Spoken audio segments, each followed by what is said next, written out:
तो फाइनली आज के इस वीडियो में बात करने वाले हैं Swami Dayanand educational foundation scholarship program के बारे में, जो कि एक बेहतरीन स्कॉलरशिप प्रोग्राम होने वाली है। लिंक मैंने आप सभी को डिस्क्रिप्शन में प्रोवाइड कर रखा है। दिए गए लिंक के थ्रू आप लोग इनके मेन पेज पर पहुंच जाएंगे, जहां पर आपको स्कॉलरशिप से रिलेटेड सारी इन्फॉर्मेशन प्रोवाइड की जाएगी।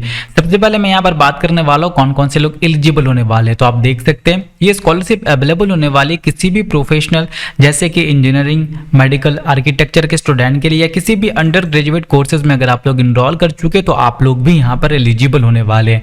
मतलब अंडर ग्रेजुएट स्टूडेंट के लिए भी यहाँ पर एलिजिबिलिटी है। इसी के साथ इंजीनियरिंग, मेडिकल, आर्किटेक्चर बैकग्राउंड के स्टूडेंट भी यहाँ पर एलिजिबल होने वाले हैं। 75% मार्क्स आपको 12th में होनी चाहिए या फिर 75% से ज़्यादा होनी चाहिए। अगर सीजीपीए की बात करें तो 7.5 सीजीपीए मिनिमम होनी चाहिए। मैक्सिमम ज़्यादा जितनी ज़्यादा होगी आपकी चांसेस यहाँ पर उतनी ज़्यादा बढ़ जाएंगी।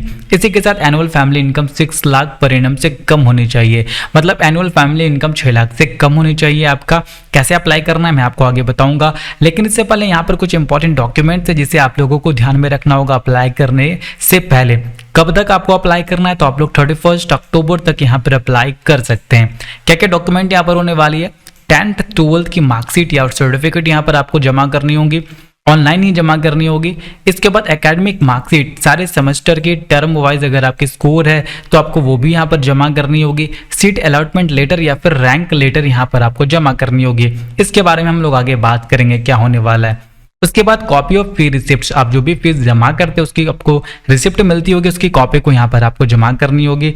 स्कॉलरशिप लेटर, एजुकेशनल लोन, अगर आपने कोई भी स्कॉलरशिप यहाँ पर लिया या फिर एजुकेशनल लोन ले रखा है तो उसकी भी आपको कॉपी जमा करनी होगी। इसी के साथ रेसिडेंशियल प्रूफ आपको देनी होगी, राशन कार्ड या फिर पेरेंट्स की कोई भी आईडी प्रूफ, जिसमें कि आप लोग आधार कार्ड भी डाल सकते हैं। Copy of ID proof, valid document आपको यहाँ पर जमा करनी होगी। फैमिली इनकम प्रूफ आपको यहाँ पर जमा करनी होगी, जैसे कि सैलरी सर्टिफिकेट है, सैलरी स्लिप है, या फिर आईटी रिटर्न फॉर्म है जो कि 3 मंथ की होनी चाहिए। ठीक है, कुछ भी एक चीज आप लोग यहाँ पर जमा कर सकते हैं। इस बात की प्रूफ हो जाएगी कि आपकी फैमिली इनकम 6 लाख से कम है। अगर कोई आपके पास एग्रीकल्चर लैंड है तो उसके भी आप लोग यहाँ पर इमेजेस डाल सकते हैं, या फिर कोई आपकी दुकान है तो उसकी भी आप लोग इमेजेस डाल सकते हैं। इलेक्ट्रिसिटी बिल के भी आप लोग यहाँ पर कॉपी डाल सकते हैं। ठीक है, ये सारी इंपॉर्टेंट डॉक्यूमेंट है जो आपको डालनी ही होंगी। उसके बाद educational loan proof if any, अगर कोई एजुकेशनल लोन आपने ले रखा है तो उसकी प्रूफ आपको यहाँ पर डालनी होगी। ठीक है, रेंट एग्रीमेंट, अगर आप लोग किराए के मकान पे रह रहे हैं तो उसकी रेंट की यहाँ पर आपको प्रूफ डालनी होगी। उसके बाद house pictures inside and outside, 4 photos, family photograph, house की पिक्चर चाहिए इनसाइड की, आउटसाइड की। इसी के साथ फैमिली फोटोग्राफ भी यहाँ पर आपको चाहिए होगा। ठीक है, तो कुछ इस तरीके से ये सारे डॉक्यूमेंट आपको तैयार रखने होंगे तो जाकर के आप लोग अप्लाई कर पाएंगे। इसी के साथ थोड़ी नीचे जाने के बाद हाउ टू अप्लाई में यहाँ पर आपको बताया गया कैसे आपको अप्लाई करना है। आगे मैं आपको बता दूंगा कैसे आपको अप्लाई करना है। लास्ट डेट के बारे में मैंने आपको बताया 31 अक्टूबर 2023 होने वाली है। अब यहाँ पर कुछ इंपॉर्टेंट पॉइंट आती है, जैसे कि यहाँ पर हाईलाइट में मैं आपको दिखाना चाहूंगा 300 बच्चों को यहाँ पर सेलेक्ट किया जाने वाला है। 50% रिजर्वेशन फॉर गर्ल्स, मतलब गर्ल्स कैंडिडेट भी यहाँ पर एलिजिबल है, अप्लाई कर सकती है। स्कॉलरशिप अप टू 50,000, आपको 50,000 तक की स्कॉलरशिप अमाउंट प्रोवाइड की जाएगी। हाँ, अगर आपकी नीड है, आपने जेईई की एग्जाम्स को दिया है और यहाँ पर आपका रैंक अच्छा आया है तो आपको यहाँ पर 50,000 दिया जाएगा। अगर आपकी रैंक 100 से 500 के बीच है तो 40,000 दी जाएगी। अगर 500 से 2000 के बीच है तो 30,000 आपको यहाँ पर प्रोवाइड की जाएगी।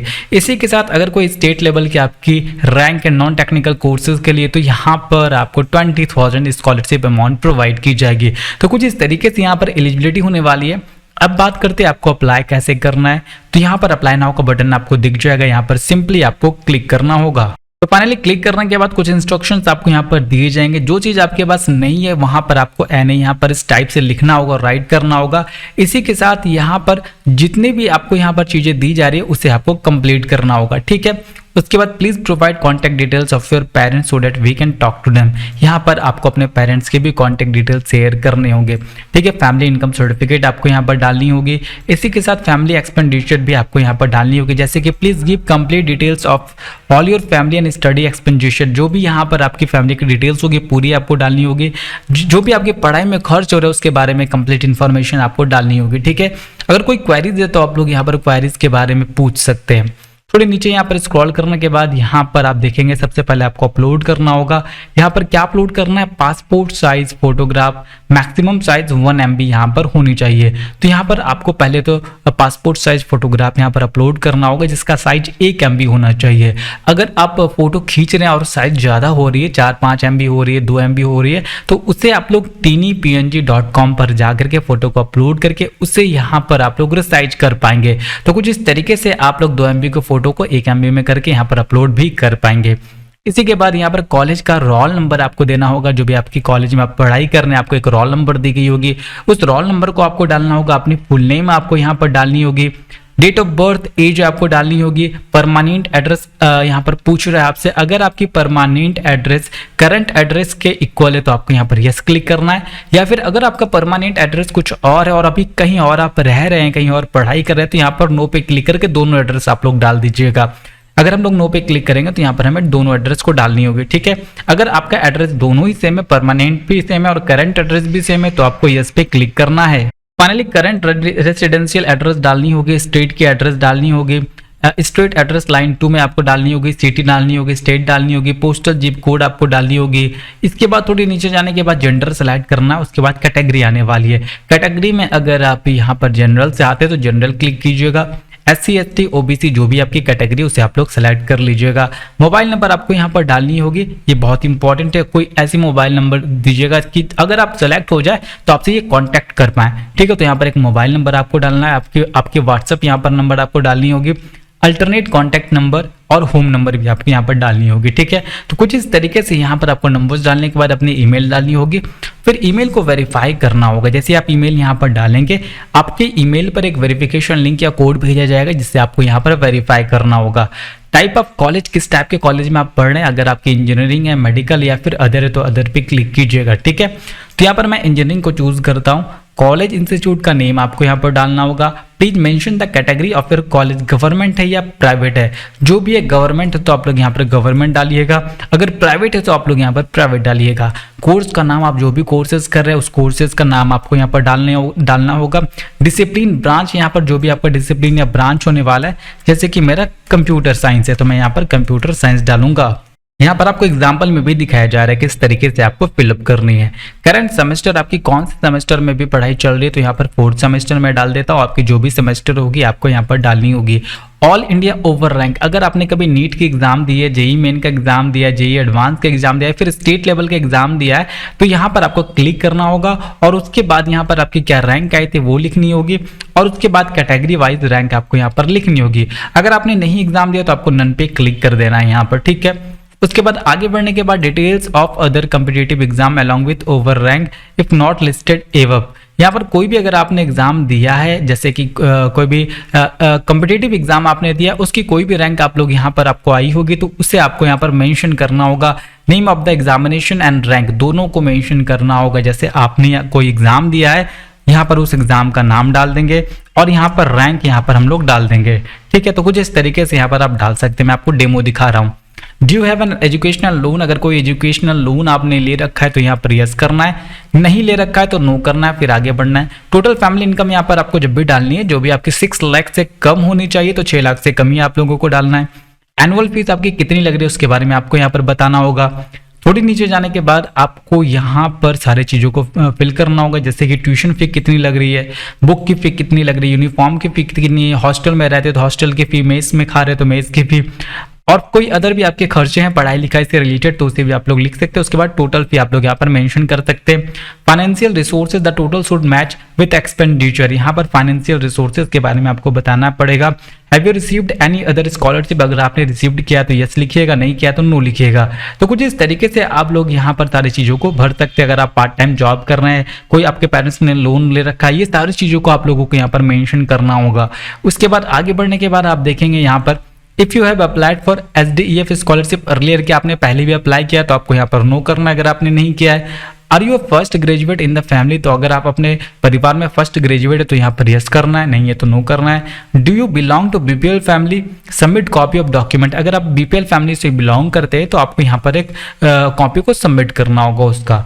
आर यू फिजिकली हैंडीकैप्ड, अगर है तो ठीक, नहीं तो नो यहाँ पर क्लिक करना है। Number of family members including your self, अपने आप को जोड़कर आपके फैमिली मेंबर के बारे में आपको बतानी होगी, जो भी है। 8 अगर आप हैं तो 8 लिखिए, 6 है तो 6 लिखिए, 5 है तो 5 लिखिए। उसके बाद are you getting fee waiver from institute, तो अगर आपको मिल रहा है तो आप यहाँ पर यस कीजिए, अगर नहीं मिल रहा है तो नो कीजिए।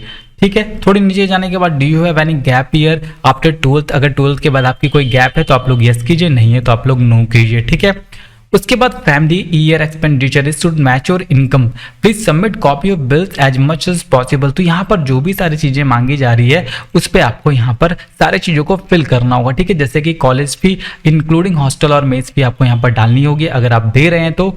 स्टडी एक्सपेंसेस फॉर सिबलिंग्स, कोई भी भाई बहन है तो उसके स्टडी एक्सपेंसेस को भी आप लोग यहाँ पर डाल सकते हैं। इंटरनेट इलेक्ट्रिसिटी बिल आप लोग यहाँ पर डाल सकते हैं, फूड की डाल सकते हैं, ट्रांसपोर्ट की डाल सकते हैं, हाउस होल्ड एक्सपेंसेस डाल सकते हैं। उसके बाद टोटल एक्सपेंडिचर कितना होगा जोड़कर आपको यहाँ पर लिख देनी है। ठीक है, एवरी सेल इज रिक्वायर्ड, सारे सेल यहाँ पर रिक्वायर्ड होने वाला है। ठीक है, अगर आप रेंट नहीं दे रहे हैं, खुद का करें, तो आपको यहाँ पर एन यहाँ पर कुछ इस टाइप से लिख देना है। ठीक है, जिस फील्ड को आपको फिल नहीं करना वहां पर आपको एन लिख देना है। एकेडमिक इन्फॉर्मेशन चाहिए, 12th का मार्क्स आपको यहाँ पर चाहिए, जितनी परसेंटेज होगी आप लोग उस परसेंटेज को यहाँ पर लिख दीजिएगा। उसके बाद यहाँ पर जैसे कि 75% से ऊपर मार्क्स होनी चाहिए, 75 से ऊपर अगर है तो आप लोग एलिजिबल हैं, आप लोग यहाँ पर उसे लिखिएगा।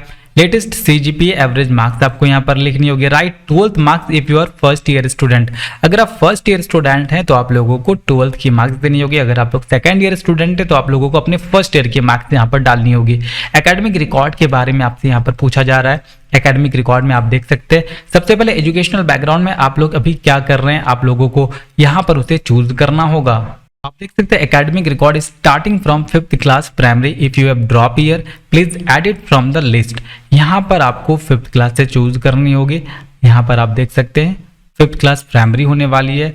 दूसरी में यहाँ पर आपको 8 की यहाँ पर चूज कर सकते हैं। तीसरी में यहाँ पर आप लोग 10th चूज कर सकते हैं। और चौथे में यहाँ पर आप लोग ग्रेजुएशन अगर कर रहे हैं तो ग्रेजुएशन को यहाँ पर चूज कर सकते हैं। जिस भी ईयर में हैं आप लोग यहाँ पर उसे चूज कर सकते हैं। ठीक है, तो कुछ इस तरीके से यहाँ पर नेम ऑफ स्कूल को आपको फिल करना होगा, किस स्कूल से आपने किया है, कितना मार्क्स आया। एजुकेशन यहाँ पर आपको सेलेक्ट करना होगा, गवर्नमेंट है या फिर प्राइवेट से आपने किया है। ईयर ऑफ पासिंग और फीस पर मंथ आपको यहाँ पर डालनी होगी। तो कुछ इस तरीके से यहाँ पर आप लोगों को फॉर्म अच्छे तरीके से फिल करना है। ठीक है, उसके बाद आपको नेक्स्ट के बटन पे क्लिक करना है। आगे आपको जो सारे डॉक्यूमेंट्स के बारे में मैंने आपको बताया वो सारे डॉक्यूमेंट्स आपको यहाँ पर जमा करनी होगी। तो मेक श्योर फॉर्म भरने से पहले आप सभी के पास ये डॉक्यूमेंट अवेलेबल होनी चाहिए। आप लोग उस डॉक्यूमेंट को स्कैन करा के यहाँ पर फॉर्म को फिलअप करने के बाद उसे अपलोड कर सकते हैं। तो कुछ इस तरीके से पूरी अपलोड करने के बाद आपको एक नंबर यहाँ पर दी जाएगी। जब आपकी सबमिट यहाँ पर हो जाएगी फाइनल तरीके से, तो आपको यहाँ पर एक स्कॉलरशिप की रजिस्ट्रेशन नंबर प्रोवाइड की जाएगी, जिसे आपको संभाल कर रखना है और अपने मेल को कंटिन्यू आपको चेक करते रहना है। वहां से भी आपको सारी इन्फॉर्मेशन प्रोवाइड की जाएगी। इनकेस कोई भी डाउट रह जाती है तो आप लोग यहाँ पर व्हाट्सएप नंबर आप लोगों के लिए दिया गया, आप लोग व्हाट्सएप पर अपनी क्वेरीज को सॉल्व कर सकते हैं या फिर इन्हें मेल भी कर सकते हैं। जैसे अगर आपको कोई फील्ड समझ में नहीं आ रहा है क्या फिल करना है तो यहाँ पर आप लोग व्हाट्सएप के थ्रू पूछ सकते हैं। तो कुछ इस तरीके से यहाँ पर स्वामी दयानंद फाउंडेशन स्कॉलरशिप के लिए आप लोग अप्लाई कर सकते हैं। उम्मीद करूंगा सारी चीज़ों को आप लोग अच्छे तरीके से समझ चुके होंगे। उम्मीद करूंगा वीडियो अच्छी लगी होगी। वीडियो अच्छी लगी तो प्लीज़ एक लाइक जरूर कीजिएगा और चैनल को सब्सक्राइब जरूर कीजिएगा।